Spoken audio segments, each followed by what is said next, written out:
Olá pessoas, no vídeo de hoje vamos continuar as nossas conversas aqui sobre Sandman, que é essa obra do Neil Gaiman, cuja leitura nós estamos fazendo coletivamente aqui neste canal.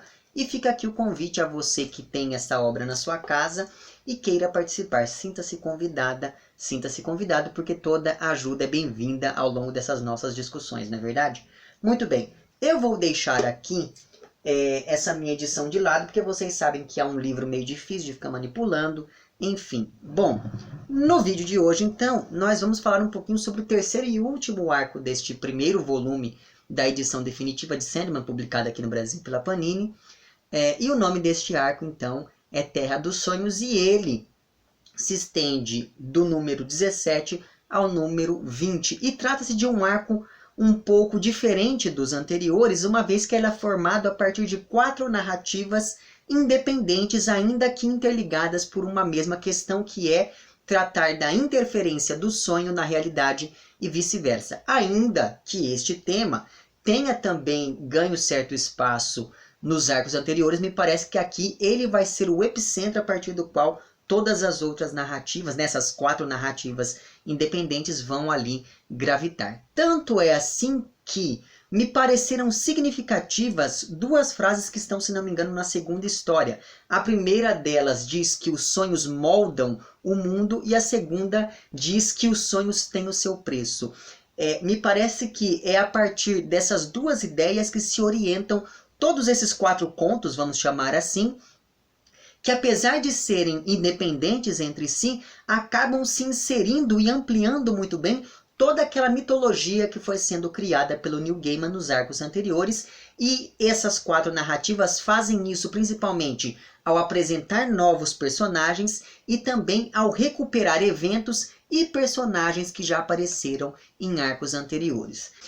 Então, sem mais delongas, vamos falar um pouquinho sobre Calliope, que é então o primeiro conto, né, desse terceiro arco, e que já no título estabelece um diálogo direto com a mitologia grega, porque Calliope era lá uma das 9 musas, se não me engano, era a musa de Homero. E é muito importante lembrar que na Grécia Antiga, mito e história eram a mesma coisa. E no caso aqui de Calliope, né, dessa HQ que pertence ao universo de Sandman, essa aproximação entre o mito e a história, entre a ficção e a verdade, digamos assim, né? Não sei se o contrário de ficção é verdade, mas tudo bem.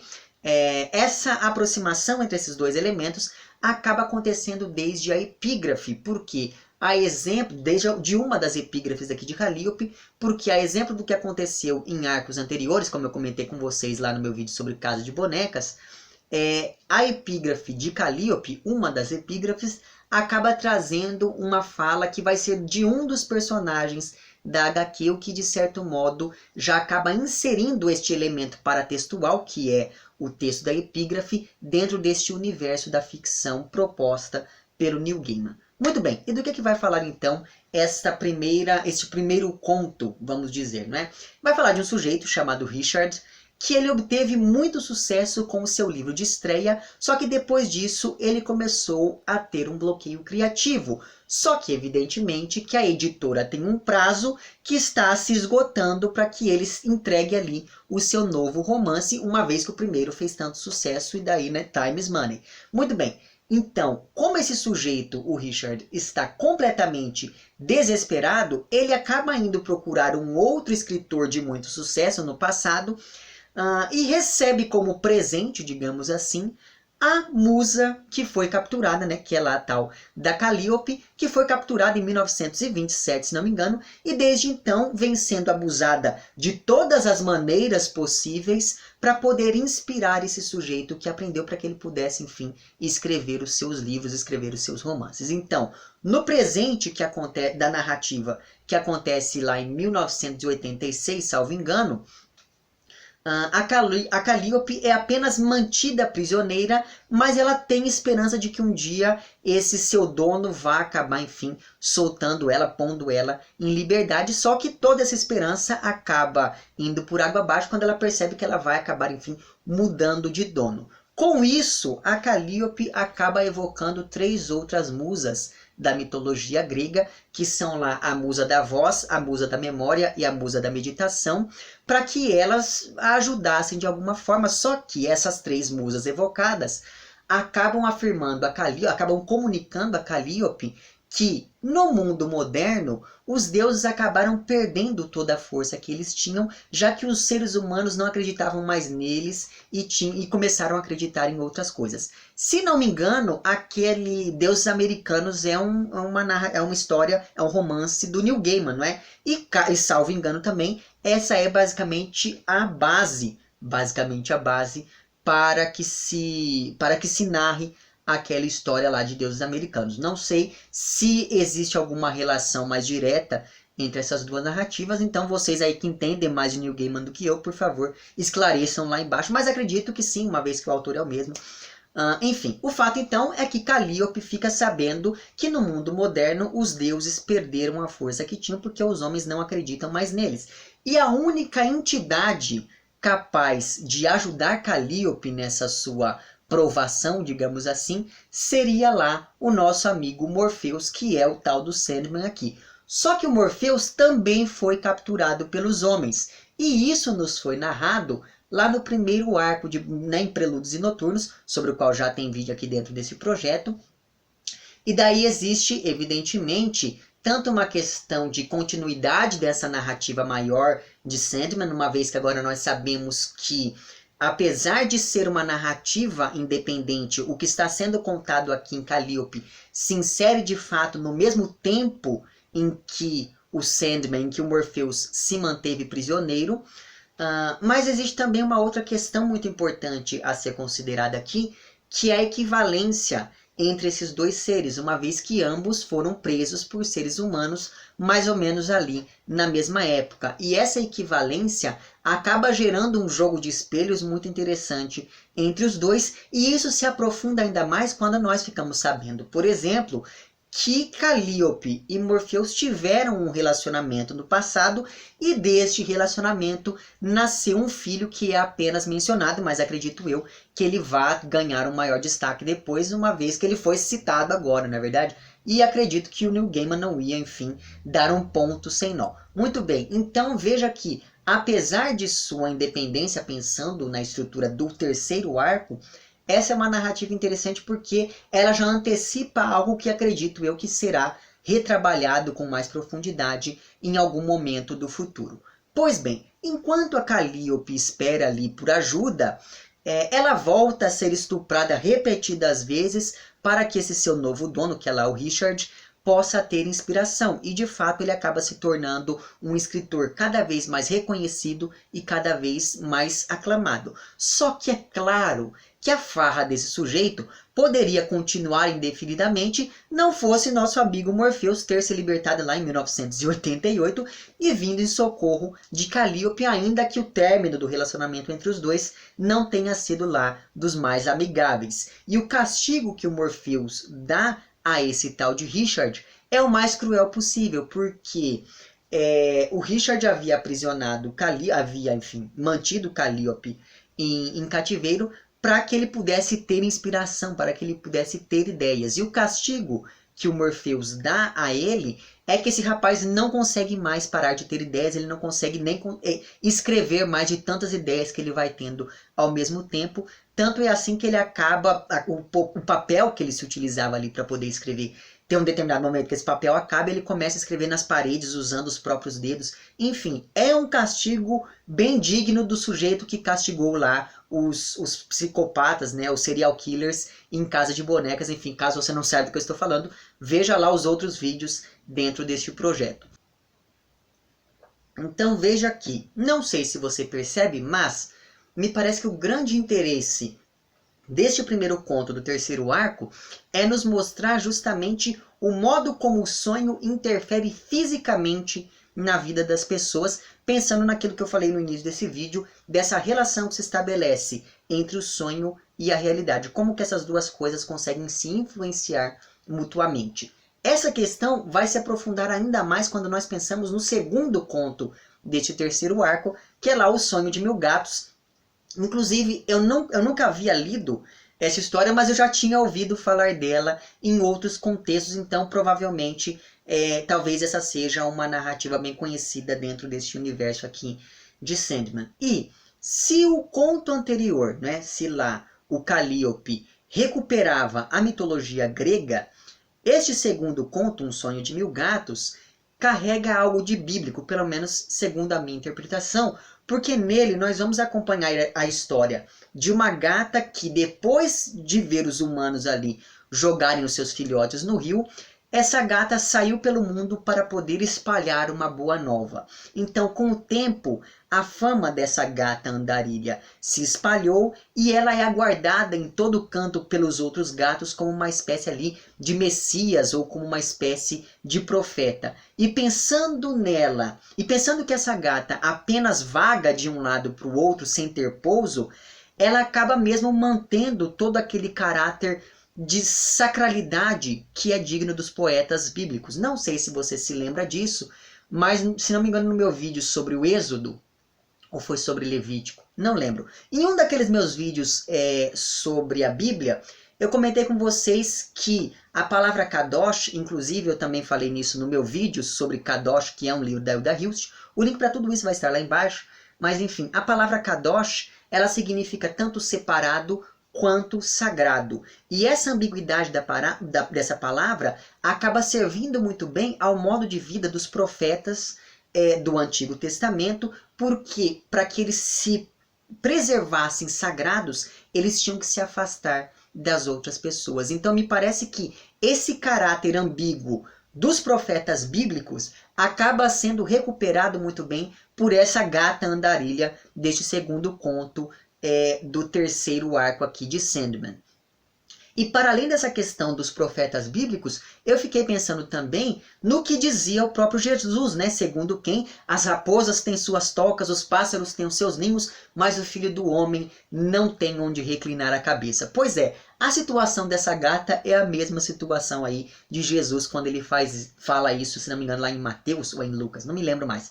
Enfim, e não bastasse tudo isso, existe, pensando nessa relação que se estabelece entre esse segundo conto e as narrativas bíblicas, existe aqui um momento em que essa gata andarilha vai até um vale de ossos secos e depois disso ela recebe a missão de profetizar ali o renascimento de uma realidade anterior a essa em que nós vivemos até hoje. E é claro que eu não pude não me lembrar de Ezequiel 37, que é aquele momento em que Ezequiel vai até um vale de ossos secos e lá ele profetiza sobre os ossos e os ossos voltam e etc e tal, aquela coisa toda. Leia a Bíblia porque existem momentos bem legais, como por exemplo esse de Ezequiel 37. Então, depois desse evento traumático envolvendo ali os seus filhotinhos afogados, essa gata messiânica andarilha percebeu que os humanos subjugam os outros animais, que os gatos não são tão livres quanto ela pensou que fosse. E justamente por conta disso, essa gata andarilha vai atrás de justiça. E para poder alcançar essa justiça, ela acaba indo até o Reino do Sonhar, onde se encontra com o Morfeus dos gatos, digamos assim, que lhe mostra como nas profecias bíblicas a verdade absoluta por trás de todas as coisas. E essa verdade absoluta por trás de todas as coisas é que houve um tempo em que os gatos dominavam o mundo e caçavam os seres humanos. Então os seres humanos eram de fato escravos e brinquedos nas mãos ali dos gatos, ou nas patas dos gatos. Até que um dia surgiu um homem a quem foi revelado que tudo poderia ser diferente se os seres humanos sonhassem com uma realidade em que eles é quem dominavam os gatos. E de tanto sonharem isso, essa realidade acabou se tornando possível, e é daí que vem aquela ideia de que os sonhos moldam o real. Então veja que, em uma espécie de platonismo à la Gaiman, a nossa realidade não é verdadeira. A nossa realidade é uma perversão. A nossa realidade é um reflexo de algo que já não existe mais. Que esse algo que não existe mais é que era verdadeiramente real. Era o real de verdade. Então, desde que soube disso, essa gata saiu pelo mundo espalhando essa sua boa nova e pedindo aos outros gatos para que eles sonhassem também com essa realidade anterior, para que, a partir deste sonho coletivo, as coisas finalmente mudassem. Então veja que aqui novamente nós temos essa ideia da interferência do sonho na realidade, mas não a mesma interferência física, a mesma interferência direta que nós acompanhamos lá ao longo do primeiro conto deste terceiro arco.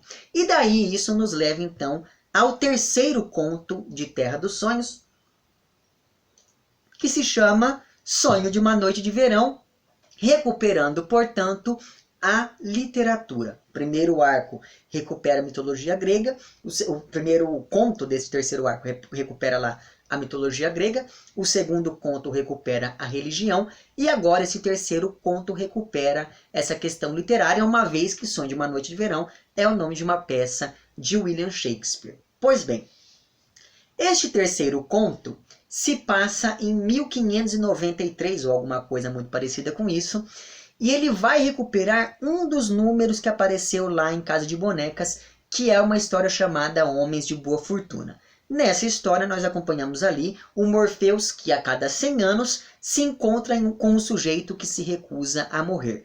Em um destes encontros, o Morpheus faz um pacto com um dramaturgo que era até então desconhecido, chamado William Shakespeare. Então, segundo os termos deste acordo, e nós só ficamos sabendo disso agora neste conto chamado Sonho de uma Noite de Verão, segundo os termos deste acordo, o Shakespeare escreveria peças inesquecíveis e que seriam lembradas ao longo de toda a história da humanidade, e em troca ele deveria escrever 2 peças ao Morpheus. Então, 4 anos depois de firmado este acordo entre ambos, o Shakespeare acaba a primeira dessas peças, que é lá a Sonho de uma Noite de Verão.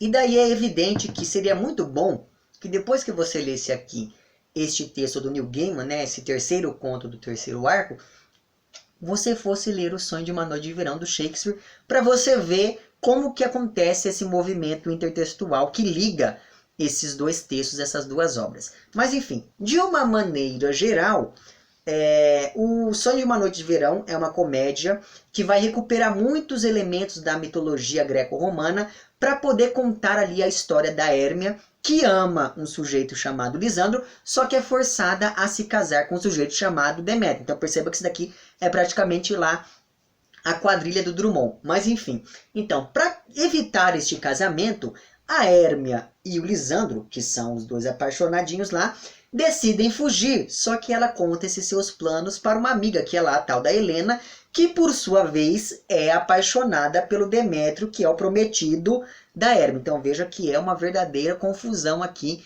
digna mesmo lá da quadrilha drummondiana. Mas enfim, então veja que com o tempo, né, com o passar, com o desenvolvimento da peça, esses 4 personagens acabam entrando ali em uma floresta, e essa floresta é habitada por seres encantados, como por exemplo elfos, fadas, duendes e etc e tal. Então, lá chegando, toda essa questão amorosa acaba se aprofundando cada vez mais, graças principalmente à intervenção dessas outras criaturas. Pois bem, e daí eu não vou entrar em maiores detalhes aqui, porque é interessante que você leia mesmo o texto. Pois muito bem, tudo isso vai ser, de uma maneira ou de outra, recuperada aqui por essa HQ do Neil Gaiman, já que essa peça do Shakespeare vai ser encenada exatamente para todos esses seres que são mencionados na peça original escrita lá pelo William Shakespeare. Então eu achei muito interessante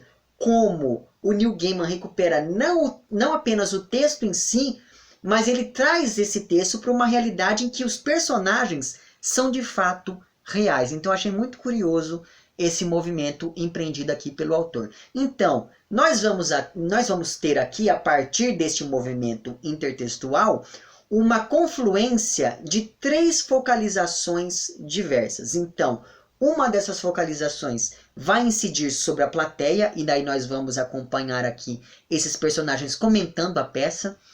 Outra dessas focalizações vai incidir sobre a encenação da peça em si, e daí nós vamos acompanhar os atores atuando conforme a peça de Shakespeare, e uma terceira focalização incidirá sobre os bastidores. Então a gente vai acompanhar o Shakespeare conversando com os atores ali desta sua companhia.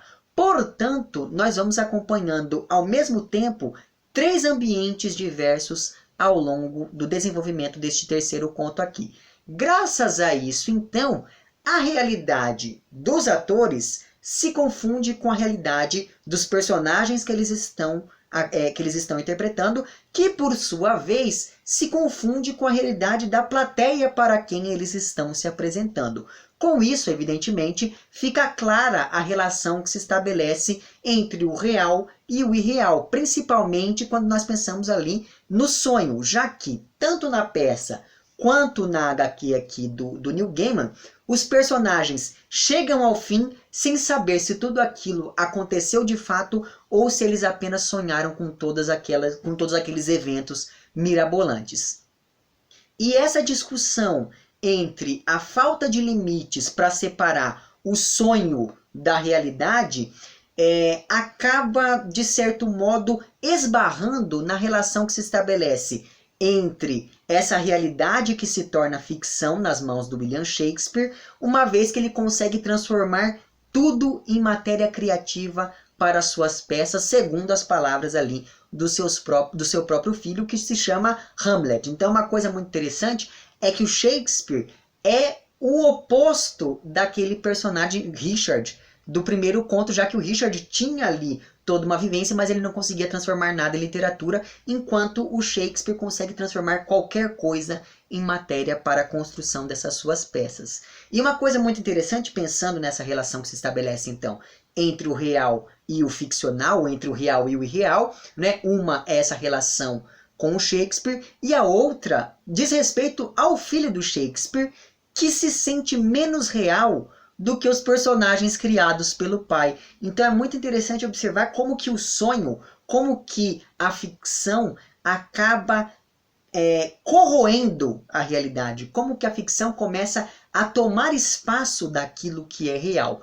Portanto, este daqui me parece ser um conto sobre como o sonho nos afasta da realidade, ao contrário do que aconteceu lá na história anterior, lá sobre os gatos, em que o sonho e a realidade são tão próximos que um acaba influenciando o outro, né? Os sonhos dos humanos acabaram transformando a realidade e o sonho dos gatos provavelmente transformará novamente em uma realidade anterior, enfim. Então me parece muito interessante como que os contos eles vão acrescentando problemáticas uns aos outros, às vezes até negando proposições que foram postas anteriormente. Isso é uma coisa muito interessante.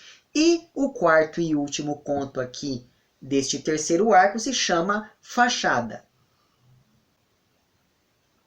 E neste conto, nós vamos entrar em contato com a história da Urania Blackwell, que foi uma heroína no passado, só que no presente ela está aposentada por invalidez, veja só vocês. O grande poder desta heroína era conseguir transformar o seu corpo em qualquer outra coisa, o que acaba fazendo com que ela seja imune a tudo.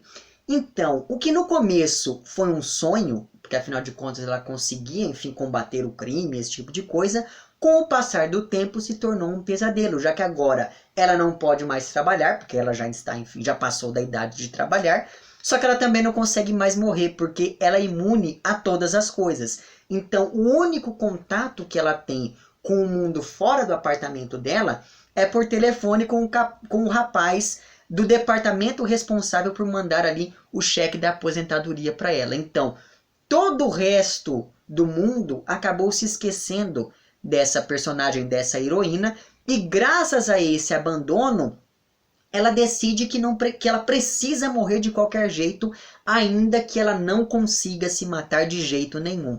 Então, nas poucas vezes em que ela sai dessa reclusão, né, a que ela se confinou ali naquele apartamento, essa personagem cria máscaras para que ninguém veja como ela realmente é. E isso é algo extremamente metafórico, diga-se de passagem, o que é algo muito comum, pelo visto aqui, nessa obra do Neil Gaiman. Só que, por mais que ela crie essas várias máscaras, por mais que essa personagem crie essas várias identidades para si, ela não consegue se livrar de nenhuma. E talvez seja essa uma das razões pelas quais ela é tão amargurada, porque ela não consegue se livrar do próprio passado. Assim como a gata lá do segundo conto, deste terceiro arco, que também não conseguia deixar para trás o fato dos humanos terem matado ali os seus filhotes. E essas duas personagens, por sua vez, acabam se contrapondo tanto ao Richard da primeira história quanto ao Shakespeare da terceira história, porque ambos são atormentados pelo futuro. O Richard porque quer se tornar ali um escritor reconhecido, e o Shakespeare porque quer se tornar um escritor que jamais será esquecido pela humanidade. Nesse sentido, então, ainda que nós estejamos aqui tratando de narrativas que têm a sua relativa independência, elas se articulam de tal modo que se cria a partir delas um jogo de espelhos que acaba refletindo em algumas influências das outras. E isso é uma coisa muito interessante, e isso acaba, de certo modo, concorrendo para a ideia de unidade proposta por um arco de narrativas que se interligam. Mas enfim, então veja aqui, de uma maneira ou de outra, essa última narrativa aqui desse terceiro arco, né, que se chama Fachada, como eu falei para vocês, ela talvez seja a mais densa, não apenas desse terceiro arco, mas de todos que vieram até agora, justamente por conta do teor psicológico, do teor emocional que essa personagem carrega. Porque nós estamos diante de uma mulher que já não quer mais ter sonhos, de uma mulher que não quer mais sonhar com nada, porque qualquer sonho, mesmo o pior pesadelo, ainda vai continuar sendo melhor do que essa realidade para a qual ela vai ter que voltar assim que ela acorde. E é justamente por conta disso que aqui quem aparece não será um Orfeus, mas sim a morte, que é a irmã mais velha do sonho. E isso significa que, neste último conto, então, nós temos duas personagens femininas como protagonistas. Eu percebi que essa questão da representação do feminino é algo, enfim, a se considerar aqui, pensando em Sandman, né, de uma maneira geral, pelo menos até agora, porque me parece que isso é algo, enfim, um pouco complicado. Mas existem momentos, como este último conto do primeiro volume aqui da edição definitiva, me parece que nesses momentos, assim, as mulheres realmente acabam atingindo ali o ápice ao se tornarem protagonistas da própria história.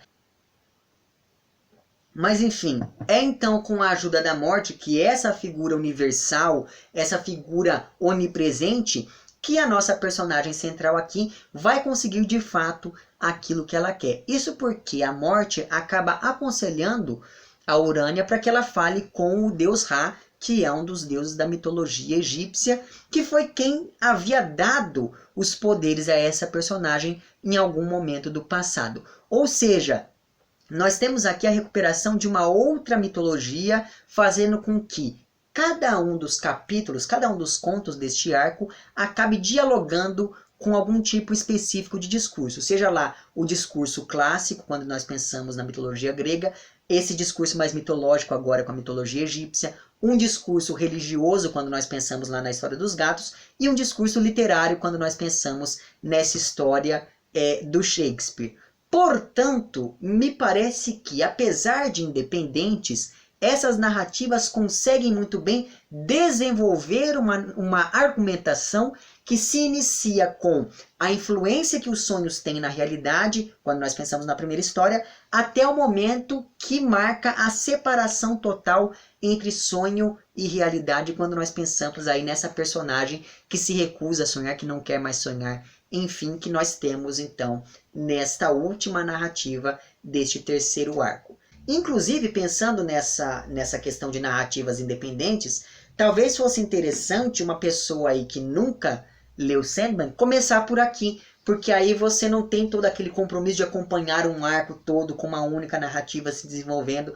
Enfim, quem sabe, se você quiser aí atrair alguém para este universo maravilhoso, se você começar mostrando essas narrativas independentes, pode ser que a pessoa se sinta atraída e venha de fato a conhecer a grandiosidade aqui dessa obra que nós estamos lendo. certo? Eu vou deixar aqui na tela, em algum momento, a data da nossa próxima conversa dentro deste projeto. Lembrando que nós, enfim, que eu acabei decidindo, e vocês concordaram pelo visto, que esses vídeos não serão mais mensais, mas sim quinzenais, porque assim a coisa flui de maneira mais rápida e talvez isso seja muito mais benéfico para a nossa leitura. Certo? É isso então, caso eu não tenha comentado alguma coisa, evidentemente que eu não comentei, várias coisas a serem comentadas aqui nessas narrativas, deixe lá embaixo nos comentários. Vou deixar lá embaixo no box de informações desse vídeo não apenas os links para todos esses vídeos que eu fui citando aqui ao longo dessa minha fala,